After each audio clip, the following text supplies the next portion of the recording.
los artículos que le dan forma a ese primer escrito, su estructura, lo que el tiempo nos alcance. Entonces, tenemos bien claro desde el principio que la diferencia entre derecho de acción y el derecho de petición. Derecho de acción es poner en movimiento un órgano jurisdiccional cuando le ponemos el agregado procesal, ¿verdad? Acción procesal. Y el derecho de petición es el que tiene todo ciudadano para poder acudir ante cualquier autoridad. El derecho de acción lo tenemos regulado en el artículo 29 de la Constitución y el derecho de petición lo tenemos regulado en el artículo 28 de la Constitución. Entonces pasemos ya a nuestra diapositiva. Dice, la acción procesal se manifiesta en un proceso por medio de lo que conocemos como demanda. Entonces, tratemos de entender qué es una demanda. Lo primero que tenemos que entender de qué es una demanda, tenemos que iniciar dando la definición que la demanda es un escrito. Y le tenemos que agregar que es un primer escrito. Si yo le pido a usted en el examen parcial o en un laboratorio para que se ejercite, ¿qué es la demanda? Usted tiene que empezar diciendo que la demanda es un escrito. Y luego tendrá que decir que es un primer escrito. No solamente es un escrito, sino que también es un primer escrito. ¿Por qué? Porque hay primeros escritos y hay segundos o más escritos. Y si hay diferencia entre uno y los otros.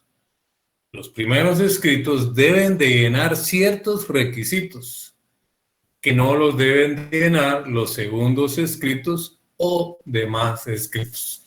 Pero ahorita nos vamos a enfocar en el primer escrito, que es la demanda. Después vamos a hablar de los segundos o más escritos.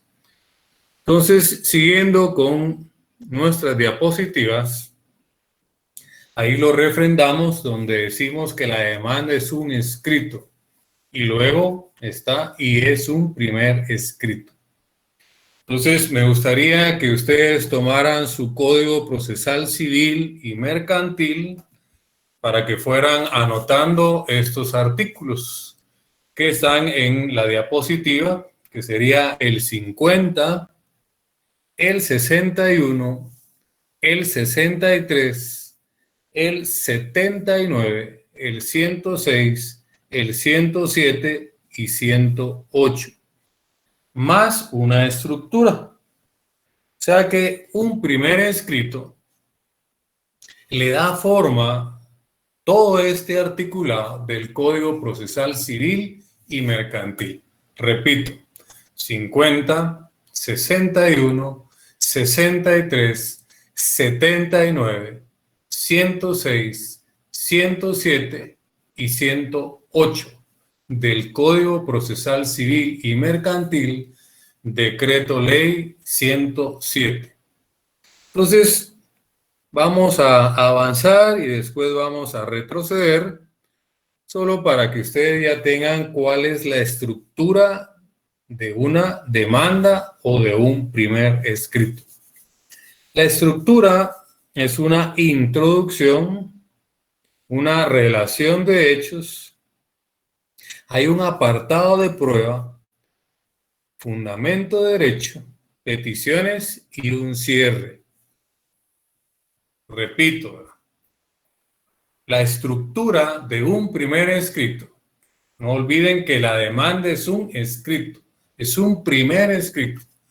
Es la introducción, una relación de hechos, un apartado de prueba, su fundamento de derecho, peticiones que se dividen en peticiones de trámite y peticiones de fondo. Y luego tenemos un cierre. Más adelante vamos a ir explicando cada uno de estos apartados Y ojalá que el tiempo nos alcance en este séptimo semestre, Procesal Civil 1, para que tengamos la oportunidad de que podamos hacer nosotros mismos un primer escrito, una demanda. Por el momento solo vamos a enumerar los artículos que le dan forma y también la estructura. Ya llegará el momento en que tengamos nosotros un espacio para aprender a hacer escritos. Les hago la observación que si de alguna manera yo les enseño a hacer escritos, pues tendremos laboratorios donde ustedes tengan que hacer escritos a través de casos y lógicamente en el examen, si no es el parcial o en el final, tendríamos que hacer un escrito.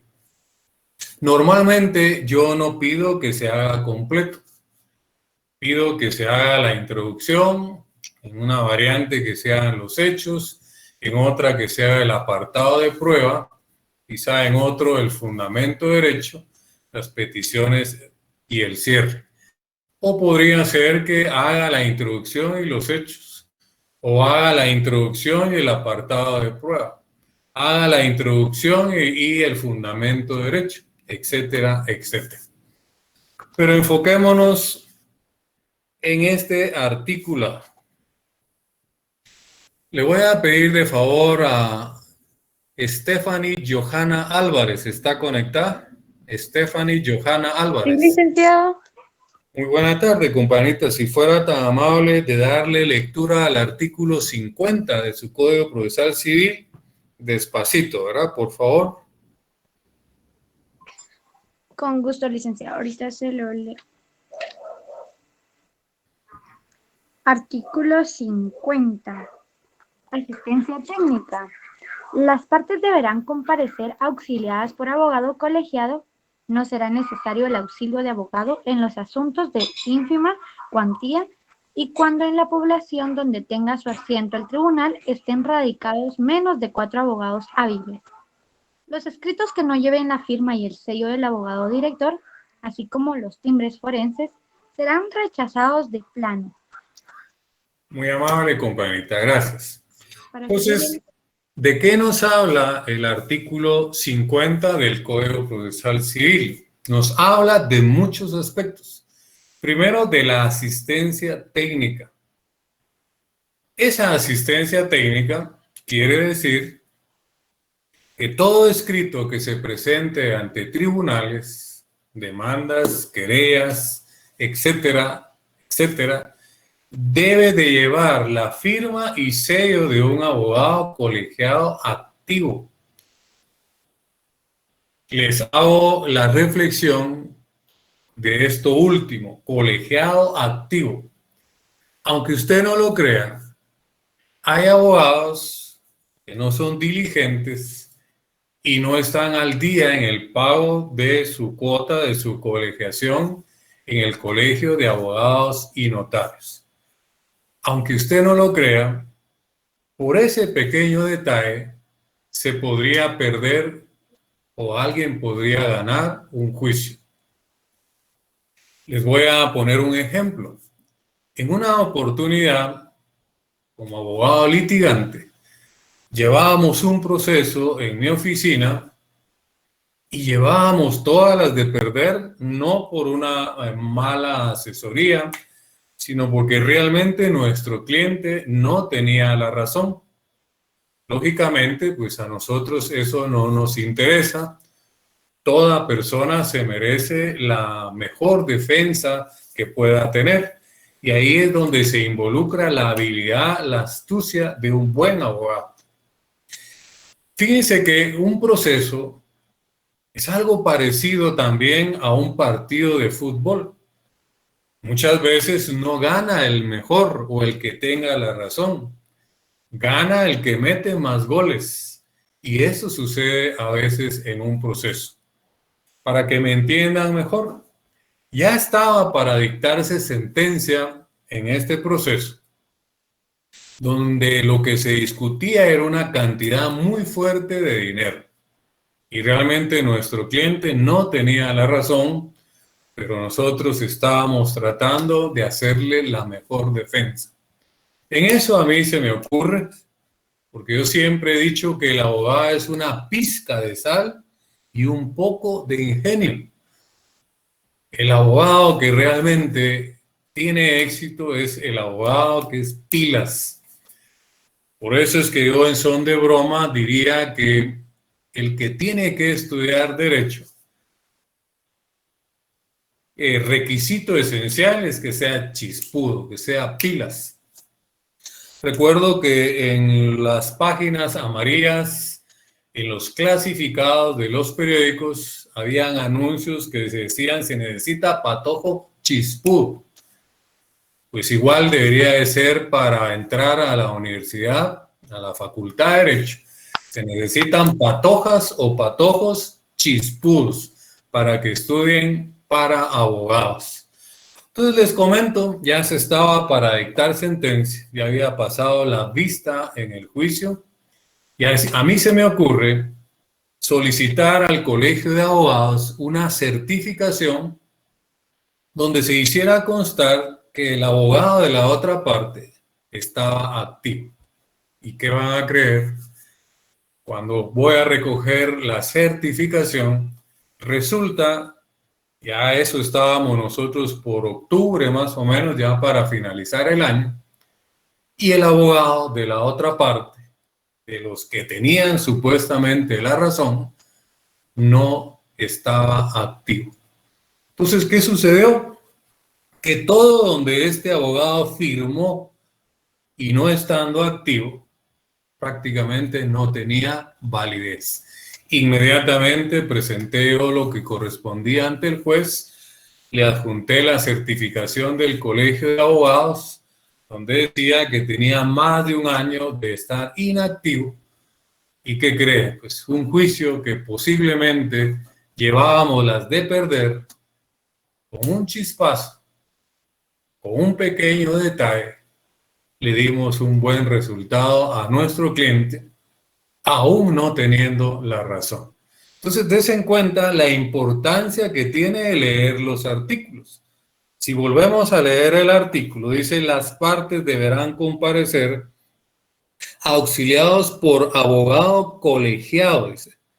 No se dará necesario el auxilio de abogado en los asuntos de ínfima cuantía y cuando en la población no tenga su asiento el tribunal. Donde en la población que tenga su asiento el tribunal estén radicados menos de 4 abogados hábiles. Hoy en día, ¿en qué lugar, en qué municipio, en qué departamento no hay más de 4 abogados? Quizá cuando se hizo el código, el legislador pensó, pues, no ha crecido tanto el número de abogados y puso un número de 4. Pero hoy en día ya superamos los 30,000 colegiados en el Colegio de Abogados y Notarios. Entonces, agréguele usted a su artículo, ahí donde dice abogado colegiado, póngale con su propia letra y puño, activo. Y no olvide que hay una colegiación profesional obligatoria, que eso está en el decreto 62-91 del Congreso de la República, que es la ley de colegiación obligatoria. Entonces, para poder nosotros ejercer la profesión de abogado y notario, tenemos que estar no solamente colegiados, sino que también activos. Y ya les conté un pequeño detalle, haciendo la referencia, que muchas veces en un juicio no gana el que tenga la razón, sino que gana el que tiene el mejor abogado, el que mete más goles. Entonces, dése cuenta la importancia que tiene este artículo y del consejo que le di. Y es más, se va a asombrar. En una oportunidad, en una vista pública, en la Corte de Constitucionalidad, estábamos hablando de un amparo. A mí se me ocurrió, antes de ir a la vista pública, pedirle al Colegio de Abogados para ver si los 5 magistrados de la Corte de Constitucionalidad estaban activos. Y no me va a creer, 2 de ellos no estaban activos. Y recuérdense que para ser magistrado de apelaciones de Corte Suprema, de la Corte de Constitucionalidad, requisito esencial es ser abogado y estar colegiado y activo. Entonces, el consejo que yo les doy cuando ustedes ya estén en el ejercicio profesional es que lo primero que hagan en el mes de enero, en el primer día hábil, es ir al Colegio de Abogados. Ahora parece que se puede hacer hasta en línea, y pagar la colegiatura del año completo para no tener pues ningún problema ni encontrarse con sorpresas, y que pues llevando todas las de ganar por un pequeño detalle, por negligente, se pueda perder un juicio. No es una gran cantidad. Yo creo que no se superan los 500 quetzales pagando todo el año. Y ojo, pongan mucha atención. Si en ese año hay un congreso jurídico, ¿verdad?, que hay que pagar ese congreso, es una obligación, el simple hecho de no pagar ese congreso jurídico nos deja inactivos, aunque hayamos pagado nosotros todo el año, ¿verdad? Si en ese año coincidió que el Colegio de Abogados hizo un congreso jurídico, tenemos nosotros la obligación de pagar ese congreso jurídico, aunque no vayamos, porque estamos corriendo el riesgo de quedar inactivos. Entonces, siguiendo con el análisis del artículo 50, sirva de ejemplo, ¿verdad?, cómo es que se deben de leer, de analizar los artículos. No es solo de agarrar el código y leerlo, es detenidamente, despacio, ir subrayando, ir haciendo anotaciones como las que les di de la ley de colegiación obligatoria, que es el decreto 69-91 del Congreso de la República, el que nos dice que todo profesional, no solo del derecho, recuerden que hay timbre médico, hay timbre de ingeniería, nosotros lo cubrimos a través de un timbre forense como abogados, y lo cubrimos también a través de un timbre notarial, ¿verdad?, que es un impuesto que paga el profesional a su colegio. Hay que leer la ley de colegiación profesional, también lo preguntan en un privado. Hay que leer la ley del timbre forense y el timbre notarial, también lo preguntan en un privado. Y es más, tenemos la obligación de saber para qué existe el colegio, cuáles son sus fines, para qué sirve el timbre forense, para qué sirve el timbre notarial. Entonces, es bien importante hacer un buen análisis, una buena lectura de cada uno de los artículos. No es de avanzar, de avanzar. El consejo es que usted haga el propósito de leer por lo menos 10 artículos diarios, pero de la manera que lo estoy haciendo yo. Le pedí apoyo a la compañerita para que lo leyera de corrido, pero ahora viene el análisis.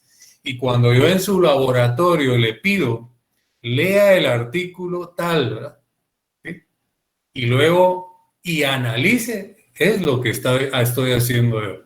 Lo único es que usted ya lo tiene que plasmar en su respuesta. No es solo leerlo, cuando le va el agregado y analice, es lo que estoy haciendo yo. Entonces, ese artículo nos habla entonces de la asistencia técnica, la obligación de comparecer por medio de un abogado colegiado y activo. Y al final dice, los escritos que no lleven la firma y el sello del abogado director. Bueno, usted dirá, y sucede. Muchas veces en las carreras hacemos un memorial, una demanda, y solo la firmamos y se nos olvida sellarla. Y aquí dice, claro, los escritos que no lleven la firma y el sello del abogado director, y luego dice, así como los timbres forenses serán rechazados de plano.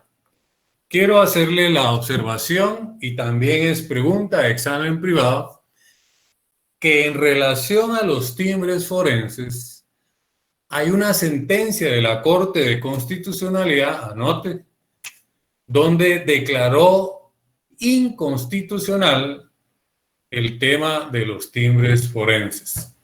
Y esa sentencia, para que usted la anote, es de la Corte de Constitucionalidad del 7 de febrero de 2006, publicada en el Diario de Centroamérica el 18 de abril del mismo año. Y le doy el número del expediente 2706-2005. Repito, sentencia de la fecha del 7 de febrero de 2006, publicada en el Diario Oficial el 18 de abril del mismo año, en el expediente 2706-2005. Pero ponga atención, ¿qué quiere o qué quiso decir la Corte de Constitucionalidad en esa sentencia? Más o menos dice así: los escritos que no lleven timbre forense no serán rechazados. Y es que tiene lógica, escuche. Recuérdese que el timbre forense y el timbre notarial es un impuesto que pagamos como profesionales. ¿Qué culpa tiene nuestro cliente que su abogado no le haya puesto timbre forense a la demanda?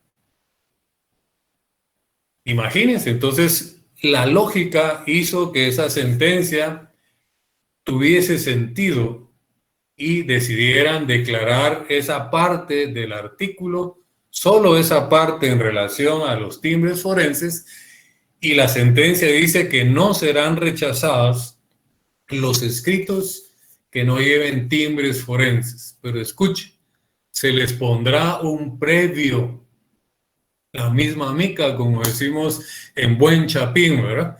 Entonces, ¿para qué voy a estar perdiendo tiempo y corriendo el riesgo de que me pongan un previo? Imagínense, el previo me lo van a notificar dentro de 2 meses, me van a poner un plazo para que yo llegue y le ponga los timbres.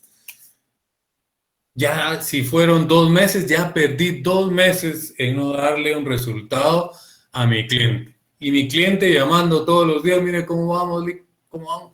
Imagínense que yo le diga la verdad, fíjese, es que se me olvidó ponerle timbre forense a la demanda y me pusieron un previo.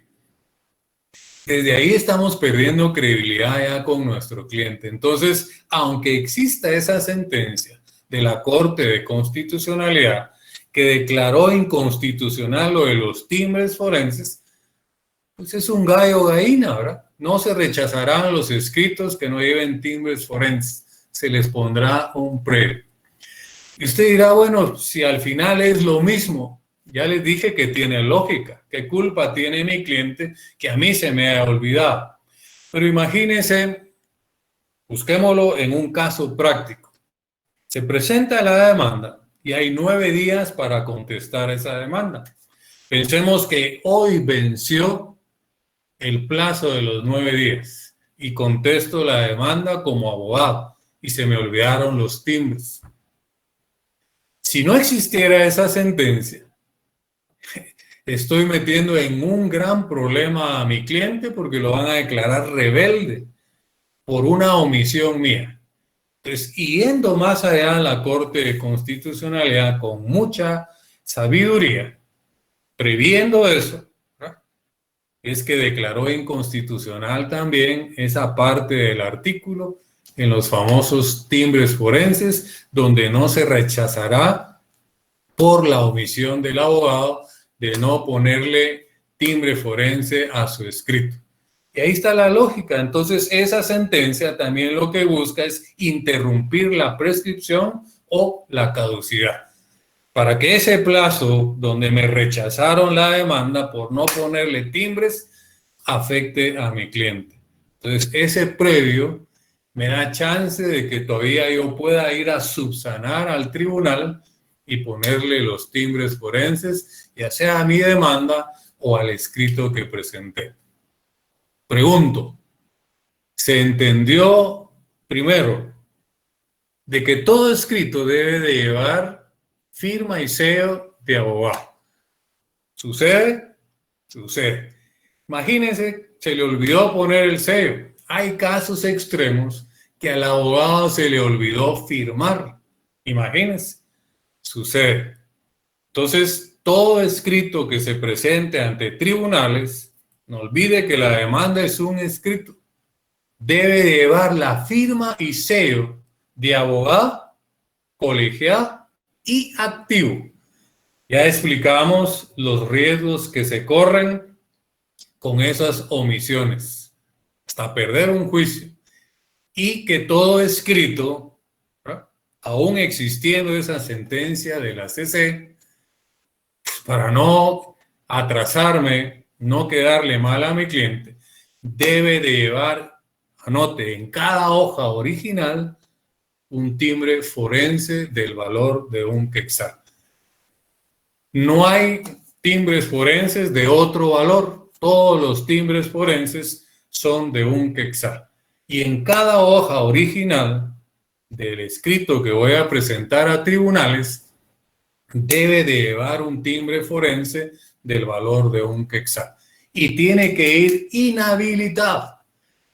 Usted dirá, bueno, ¿y por qué inhabilitado? Pues aunque usted no lo crea, la intención de inhabilitarlo, que se inhabilita ya sea con el sello del abogado, se puede inhabilitar también pasándole una línea delgada encima o perforándolo. Usted tiene que saber cómo inhabilitarlo, porque puede ser que usted corriendo vaya a tribunales y se le olvidó su sello. Entonces, no hay problema. Ahí mismo usted le pide un lapicero, o si usted ya es lapicero, y le pasa una línea delgada y lo inhabilita. No se dice matar los timbres, ¿verdad? Porque matar sería sacar una pistola y meterle un tiro. Lo técnico, el léxico jurídico es inhabilitarlo. Entonces se puede inhabilitar con el sello, con un lapicero, o lo perfora con un sacabocado. Puede pedirle usted a la persona que va a recibir el escrito, présteme su sacabocado, y lo perfora. Porque la ley exige que sea inhabilitado. Usted tiene que leer la ley del timbre forense y timbre notarial, y también la ley del timbre fiscal y su reglamento. Ahí va a encontrar en la lectura de esas leyes todo lo que yo le estoy diciendo. No está en el artículo 50. Eso yo lo sé porque lo estudié. Y lo estudié desde que estudié en examen privado. Y lo que bien se aprende, nunca se olvida. Entonces pregunto, ¿está claro lo del abogado colegiado activo? Que todo escrito debe llevar firma y sello y un timbre forense del valor de un quetzal inhabilitado en cada hoja original. Pregunto, ¿está claro? Licenciado, solo una pregunta. En el segundo párrafo dice los escritos que no lleven firma y sello del abogado director. ¿A qué se refiere con abogado director? Muy buena pregunta. Cuando ya, primero Dios, si nos da tiempo, hagamos nosotros escritos, nos vamos a dar cuenta de que ese escrito debe llevar el auxilio profesional. Entonces, la narración es más o menos así. Actúo bajo la dirección, procuración y auxilio del abogado tal, ¿verdad? Y yo le pongo colegiado número tal, ¿verdad? Y le pongo colegiado activo, ¿verdad? Porque yo estoy consciente que estoy activo. Repito, actúo bajo la dirección, por eso es lo del abogado director. Ya lo voy a explicar. bajo la dirección, procuración y auxilio. Ponga mucha atención, ¿verdad? Y si lo explico acá en clase, y dése cuenta que no está en la diapositiva, ¿verdad? En la diapositiva solo aparece el artículo 50. Y mire cuánto tiempo llevo explicando ese artículo 50. Por eso es que le he dicho que en el privado, entre más me tardo, menos preguntas. Pero para poder hacer lo que yo estoy haciendo, necesito haber estudiado, haber leído, saber hacer integración de leyes, ver el Código Procesal Civil, ir a la ley de colegiación obligatoria, ir a la ley del timbre forense y timbre notarial, ir a la ley del timbre fiscal y su reglamento. Y ahora ponga mucha atención. Esto que le voy a decir y su pregunta nos la da la respuesta el arancel de abogado y notario. Ponga mucha atención. Dice el arancel, y es el artículo 19 del arancel de abogados y notarios. Y todo esto es pregunta de examen privado. El 19 dice que el abogado tiene derecho a cobrar, ¿verdad?, cierta cantidad, que sería el 100%, por la dirección. O sea, por ser yo abogado, a eso se le llama mi abogado director. El 100%, ¿verdad? Por ejemplo, si yo cobré 50,000 quetzales por un caso, ese 19 dice que tengo el derecho de cobrar el 50% por procuración.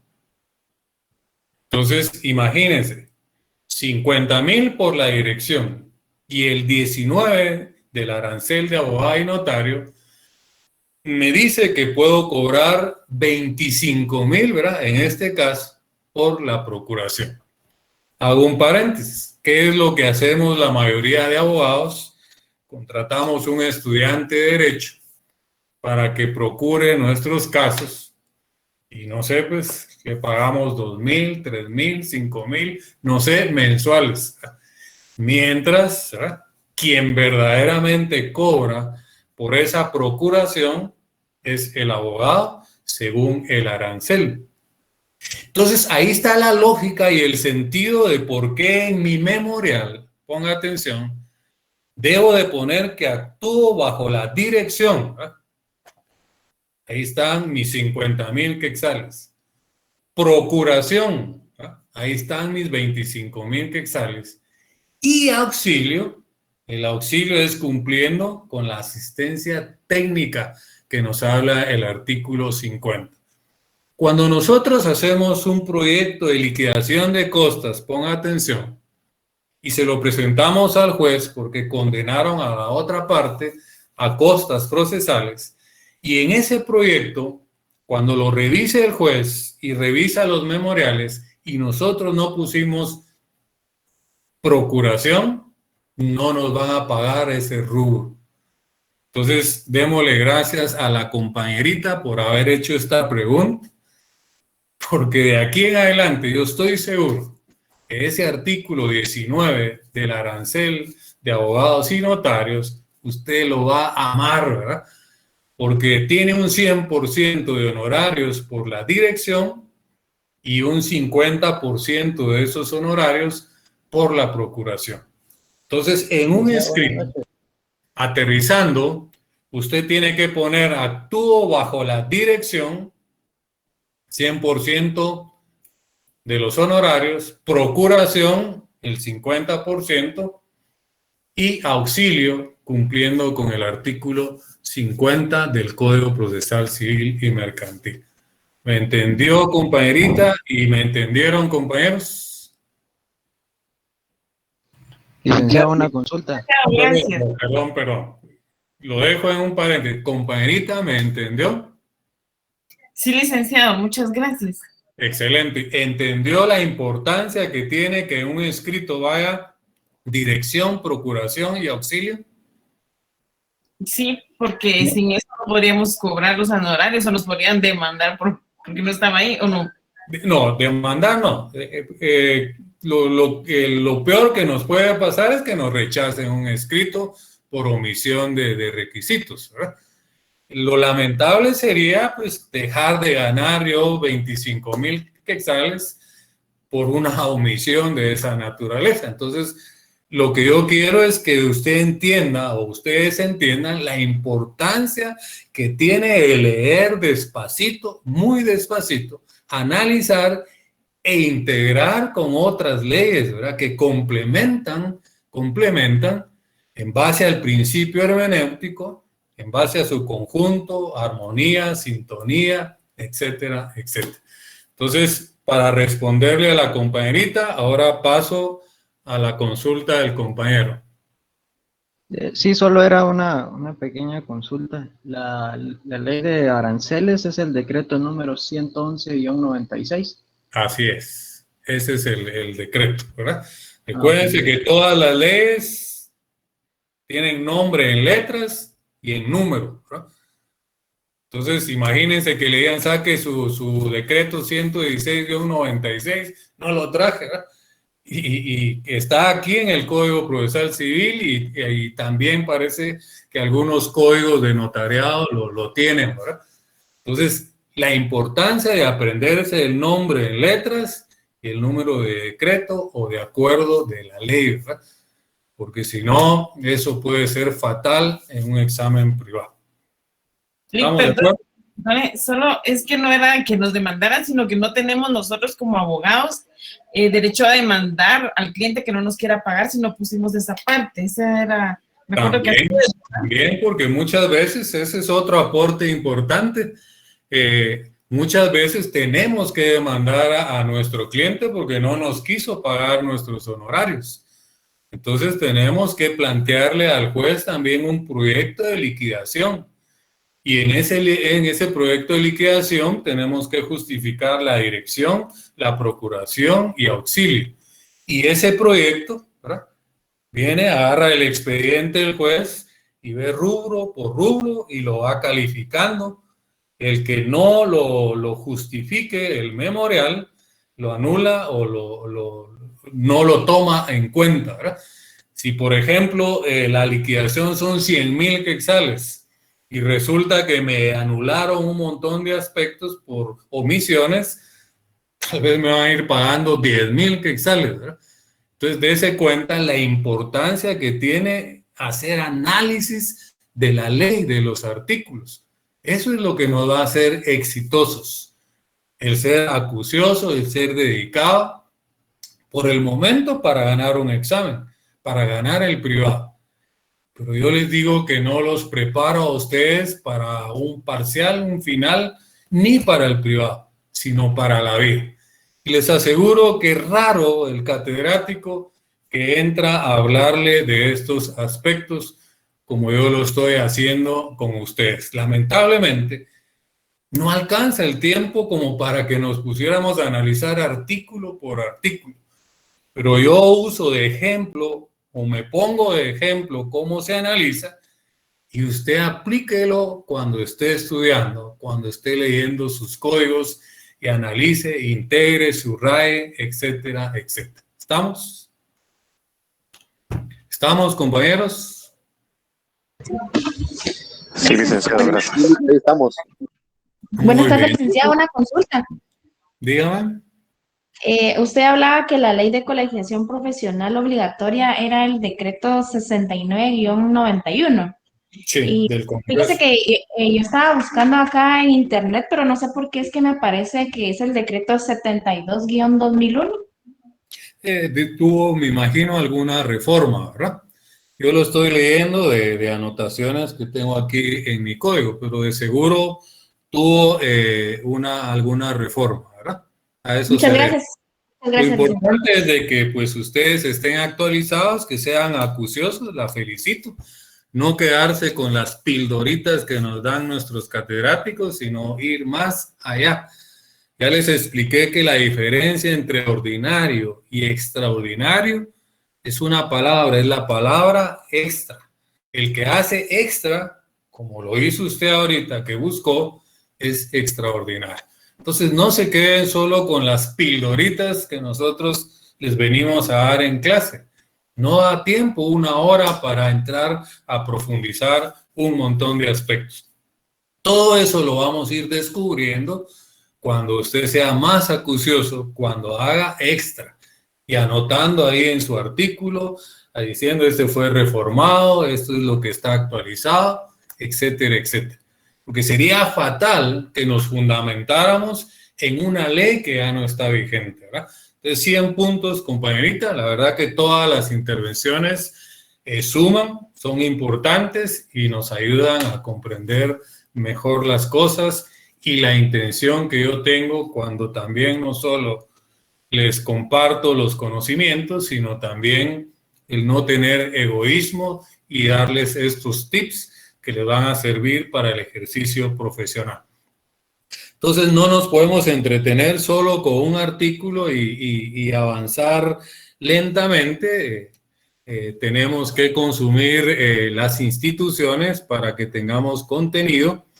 Entonces solo les voy a indicar así someramente de qué nos habla cada artículo y usted en casa le da lectura y análisis obligatorio.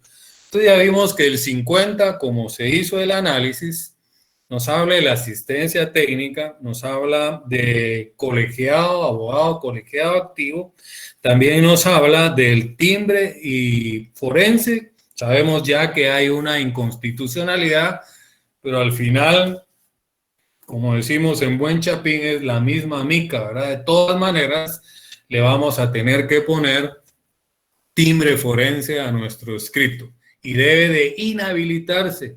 Ya entendimos las 3 formas que hay para inhabilitar, ya sea con nuestro sello, con una línea delgada y perforar. ¿Y por qué es que la ley exige que lo inhabilitemos? Que eso lo dejé en un paréntesis. Aunque usted no lo crea, esto es para Ripley, ¿verdad? Hay abogados que despegan los timbres, ¿verdad?, y los vuelven a utilizar, aunque usted no lo crea. Entonces, por eso el legislador, previendo y que no sucediera eso, es requisito que los timbres, ¿verdad?, no solo forenses, notariales, sino fiscales, vayan inhabilitados, porque la intención es que no se vuelvan a usar. Por eso es inhabilitar, ¿verdad?, no matarlos. Vos ya mataste los timbres, no. Lo técnico es, vos ya inhabilitaste los timbres. Eso es lo técnico, teniendo un buen léxico jurídico. Y esa es la lógica, ese es el sentido del por qué. Porque aunque no lo crea, hay, ¿verdad?, abogados, no digo habemos, porque yo no lo he hecho, que arrancan los timbres, ¿verdad?, los forenses, los notariales, los fiscales, y los vuelven a reutilizar. Entonces, por eso es que el legislador exige que sean inhabilitados. Si su memorial lleva timbres forenses, pero no están inhabilitados, es como que usted no le puso timbres forenses. ¿Estamos? Entonces, continuamos. El 61, van a descubrir ustedes en la lectura que nos da los requisitos de los primeros escritos.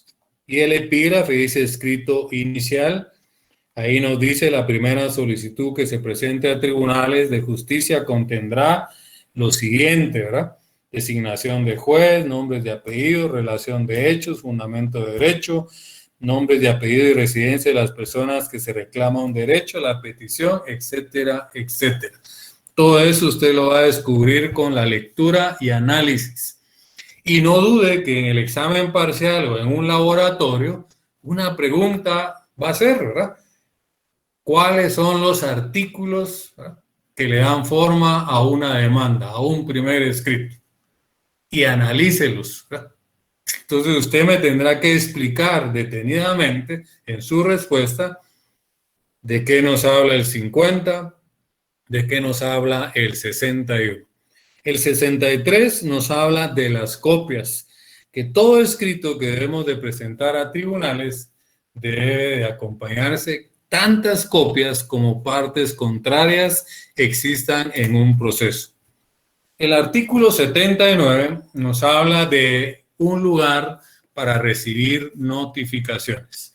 Y aquí sí me voy a detener porque ese artículo merece pues algún tipo de análisis. Les voy a pedir que todos viajemos al artículo 79 del Código Procesal Civil y le voy a pedir a Juan Roldán Per, ¿está conectado?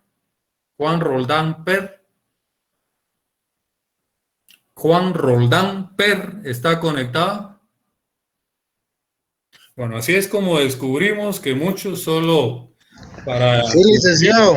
Bueno, estemos ahí atentos porque si no va a ser como lotería cantada, pasada no es pagada, ¿verdad? Entonces, Estoy listo. muy bien. Si fuera tan amable, darle lectura al artículo 79 de forma despacio, por favor. Al artículo 79. Sí. Artículo 79, lugar para notificar. Los litigantes tienen la obligación de señalar casa o lugar que estén situados dentro del perímetro de la población donde reside el tribunal al que se dirijan para recibir las notificaciones y ahí se les hará las que procedan. Aunque cambien de habitación, mientras no expresen otro lugar donde deban hacérseles en el mismo perímetro. En la capital deberán fijar tal lugar dentro del sector comprendido entre la primera y las 12 avenidas y la primera y las 18 calles de la zona 1, salvo que se señalare oficina de abogado colegiado para el efecto. Ahí dejémoslo, compañerito. Gracias, muy amable. Si se dan cuenta, ese artículo nos habla de que todo litigante, ya sea el abogado de la parte actora o el abogado de la parte demandada, tiene obligación de señalar un lugar para recibir notificaciones dentro del perímetro de donde esté situado el tribunal. Y este artículo nos da un perímetro en la ciudad capital. Primera avenida, 12 avenida. Primera calle, 18 calle. Quiere decir que ese es el perímetro legal en la ciudad capital. Y usted dirá, ¿y eso lo preguntan en el examen? Lo preguntan. Entonces, ¿cuál sería la pregunta? ¿Cuál es el perímetro legal en la ciudad capital para señalar lugar para recibir notificaciones? Primera avenida, 12 avenida. Primera calle, 18 calle. Pero si se da cuenta, más adelante hay una salvedad. Salvo cuando se señale la oficina profesional del abogado que nos auxilie. Si nos damos cuenta, el código fue hecho hace muchos años. Antes la ciudad capital era muy chiquitita. Para el legislador determinar el perímetro legal, primera avenida, 12 avenida, primera calle, 18 calle de la zona 1, pues quizá era algo muy extenso en esa época. Hoy en día, eso prácticamente ya no tiene sentido. Esa sería la palabra. No puedo decir ya no tiene vigencia porque está vigente, ¿verdad? Hay normas que usted debe manejar que están vigentes, pero ya no son positivas, así se le llama, ¿verdad? Este es un ejemplo de una norma vigente que ya no es positiva, ¿verdad?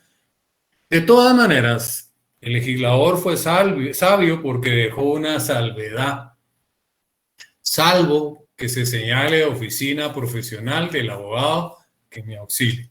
Por ejemplo, si yo tengo mi oficina en la zona 10, entonces hago uso de la salvedad. Además, ponga mucha atención, nunca es conveniente que usted señale como lugar para recibir notificaciones la casa donde vive su cliente, aunque esté dentro del perímetro. Cuando llegue una notificación, su cliente no va a saber ni qué hacer, ahí la va a dejar. Al mes le va a llamar, fíjese, Lee, que se me olvidó, pero hace tantos días o hace un mes vino un papelito rosado, ¿verdad? Y resulta que había un plazo de 24 horas. Usted no le puede echar la culpa a su cliente, la culpa la tiene uno, ¿verdad? ¿Por qué señalé como lugar para recibir notificaciones la casa de habitación de mi cliente? Si muchas veces los abogados cometemos errores como abogados, imagínense una persona que ni fu ni fa con el derecho y obligaciones. Entonces, haga uso siempre usted de la salvedad que regula el artículo 79. Usted apréndase el perímetro legal para responder en un examen o en el privado. Pero usted sabe que nunca va a señalar, aunque su cliente viva dentro de ese perímetro, la casa de su cliente para recibir notificación. No van a saber qué hacer con ese papelito rosado, verde o amarillo que le llegó en una cédula de notificación. Si la ley permite que se haga una salvedad y es su oficina profesional, ahí sí van a saber qué hacer con esa cédula de notificación. Ya sea la recepcionista, ya sea que usted tenga ahí algún procurador trabajando para usted o usted mismo, ¿verdad? Entonces, si llegara a un plazo de 24 horas, de 48 horas, de 3 días, de 6 días, 10 días, pues usted lo va a atender de inmediato. Entonces, aunque pareciera que ese artículo 79, al igual que el 50, no es importante, todo es importante. Y a veces los detalles más pequeños resultan ser los más importantes. Entonces, ¿qué hemos descubierto en el 79? Que todo litigante tiene obligación de señalar un lugar para recibir notificaciones dentro del perímetro del tribunal. Ahí quiero hacer otro paréntesis. Esto no se aplica, por ejemplo, si usted va a llevar un juicio en Escuintla. Si usted va a llevar un juicio en Escuintla, no puede señalar su oficina que tiene aquí en la capital. Lo que tiene que hacer es buscar un abogado amigo que tenga su oficina en Escuintla y que le preste su oficina profesional para señalar lugar para recibir notificaciones. Póngale mucha atención a esto, ¿verdad? Ya sea en Cobán, en Petén, en Escuintla, en Mazate, donde sea. ¿Verdad? Estamos hablando que el 79 regula la ciudad capital. Si usted va a ir a litigar a un departamento, a un municipio, le tendrán que prestar un amigo, alguna oficina, una dirección para señalar ahí lugar para recibir notificaciones, porque es dentro del perímetro legal del tribunal.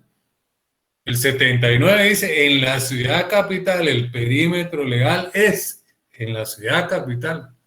Pero Escuintla tendrá sus perímetros allá los tribunales, Mazate igual, Zacapa igual, etcétera, etcétera.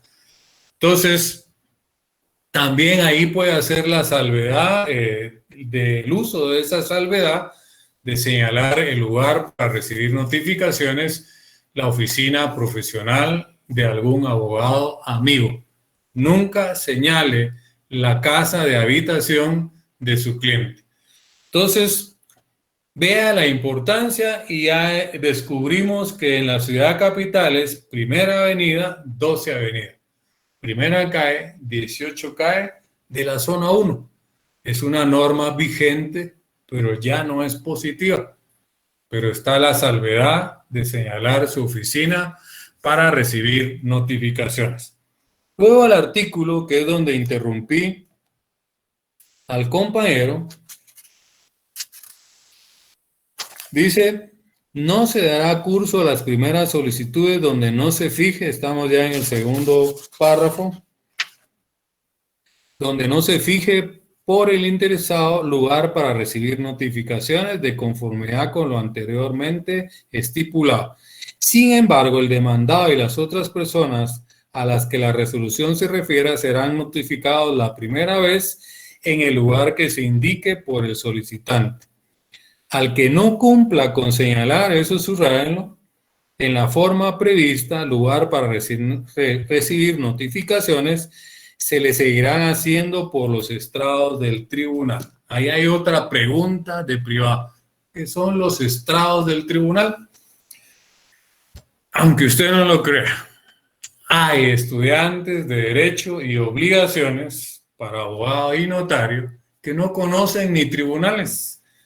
Eso es como decir que juego fútbol y nunca haber estado en una cancha de fútbol. Entonces, de vez en cuando, hace un tiempecito, den una vuelta por la torre de tribunales, van a los juzgados civiles, a los laborales, etcétera, etcétera, para que hagan un reconocimiento de cancha. Los estrados de tribunal es una pared, ¿verdad? Que cuando el abogado no cumplió con el requisito de señalar un lugar para recibir notificaciones dentro del perímetro del tribunal, pegan las cédulas de notificación en la pared. Y ahí va a estar, ahí se le vencieron sus plazos, etcétera, etcétera. O sea, la sanción de no señalar lugar para recibir notificaciones, primero podría ser rechazado su escrito. Luego, que le seguirán haciendo notificaciones por los estrados del tribunal. Entonces, ¿qué son los estrados del tribunal? Podría ser pregunta de privado. Es una pared, ¿verdad?, donde pegan todas las notificaciones de los abogados que no señalaron lugar para recibir notificaciones dentro del perímetro legal del tribunal.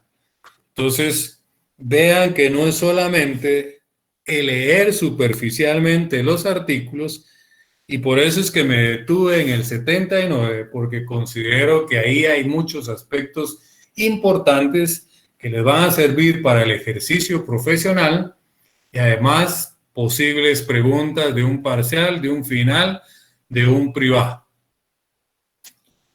Pero principalmente para su ejercicio profesional. Entonces viajamos al 106. El 106 del Código Procesal Civil prácticamente nos da la estructura de la demanda. Dice contenido de la demanda, dice el epígrafe. En la demanda se fijarán con claridad y precisión los hechos. Ya nos está hablando de los hechos.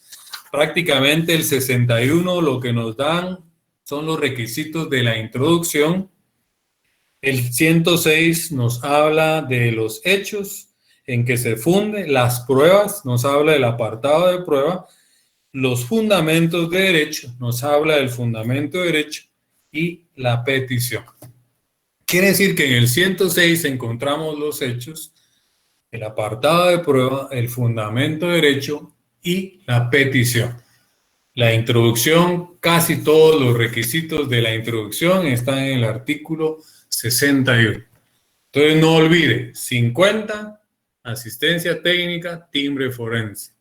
61, requisitos de los primeros escritos, principalmente la introducción. 63, las copias. 79, lugar para recibir notificaciones. 106, requisitos de una demanda, dice el epígrafe. Pero tendría que decir requisitos de todo escrito, ¿verdad? La demanda es un escrito. Y además los siguientes escritos tendrán que llevar también una introducción, relación de hechos, apartado de prueba, peticiones, fundamento de derecho, etcétera, etcétera. El legislador, pues ahí se confundió y le puso el epígrafe, requisitos de la demanda. Pero siguen siendo requisitos de los escritos. La demanda es un escrito. Entonces, lamentablemente, aquí hemos tenido la mala costumbre que a todo le llamamos demanda. Entonces, no todos los escritos son demanda, anote eso.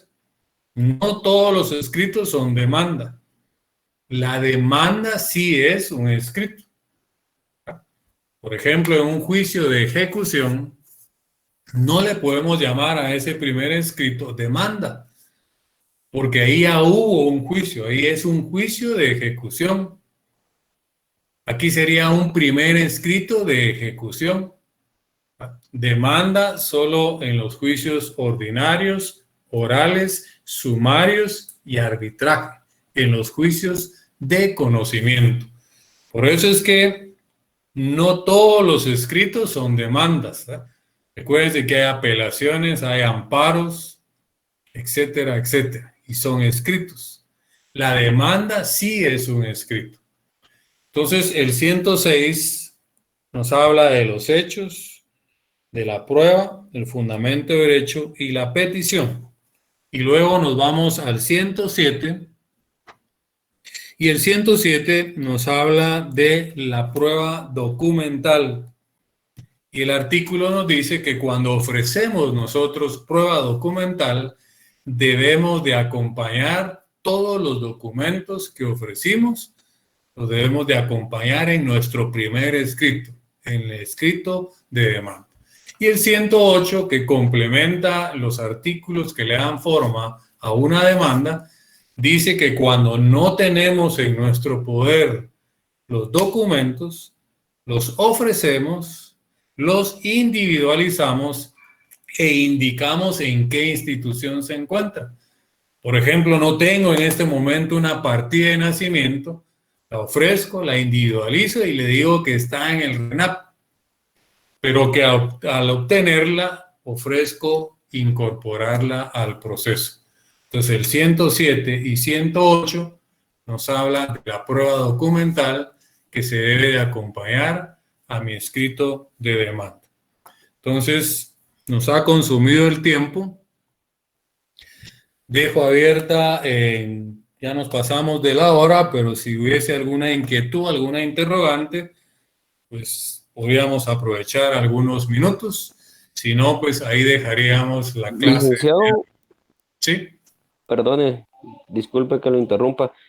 En el inicio usted habló del concepto de estructura y no lo entendí muy bien. ¿Me podría volver a repetir eso? No hemos entrado a la estructura. Eso sería en nuestra próxima clase. Mire la diapositiva. ¿Verdad? Entonces, hoy solo explicamos los artículos que le dan forma a un primer escrito, ¿verdad? La estructura será para el viernes. Entonces, no nos metamos ahorita a Honduras porque no expliqué, solo la desbocé, ¿verdad? Ahorita nos centramos en el 50, 61, 63, 79, 106, 107 y 108. Los artículos que le dan forma o los requisitos a un primer escrito, y la demanda es un primer escrito. El viernes, en este mismo canal, a la misma hora, ¿verdad? No se lo pierda y miraremos la estructura de una demanda. ¿Estamos? Ok, gracias, Lic. Ok. ¿Alguien más que quiera intervenir? Y perdone el compañero, ¿verdad? No es que esté evadiendo la pregunta. Explicarle la estructura me va a llevar gran parte de la próxima clase, ya no tenemos tiempo, ¿verdad? Apenas nos alcanzó para explicar un par de artículos y pues pinceladas de los demás artículos que le dan forma a un primer escrito, ¿verdad? Por eso es que no entro a responderle su pregunta, no es porque le esté evadiendo, sino es por razón de tiempo, ¿verdad? No sé si alguien tiene más inquietudes. Lic, solo eso de los estrados, como hablan en el perímetro de la capital de ciertas avenidas y ciertas cuadras, ¿en dónde ubicaríamos esa pared que usted mencionó? En el tribunal. Usted va a cualquier juzgado y va a ver, por eso le digo, vayan a los tribunales, conozcan tribunales, ¿no? Si usted juega básquet, tiene que conocer una cancha de básquet, juego fútbol, una cancha de fútbol. Soy abogado, tengo que conocer la cancha del abogado, que es los tribunales, ¿verdad? Y es más, preguntarle a compañeritos que trabajan, mira, o que están haciendo pasantía en un tribunal, en qué juzgado estás, te puedo ir a visitar, y él nos podrá orientar, ¿verdad? Cuáles son los estrados, quién es el comisario, quiénes son los notificadores, quiénes son los oficiales, cómo está estructurado también un tribunal, un juzgado, ya sea civil, penal, laboral, administrativo, etcétera, etcétera, ¿verdad? Ya estamos en cuarto año de la carrera y necesitamos tener más contacto, ¿verdad? Vayan a la supervisión de tribunales, vayan a la supervisión de trabajo, conozcan las instituciones, Recuérdense que todo eso lo estudia también la teoría general del proceso. ¿Estamos? Bueno, entonces el silencio otorga, ¿verdad? Presumo que pues ya no hay preguntas.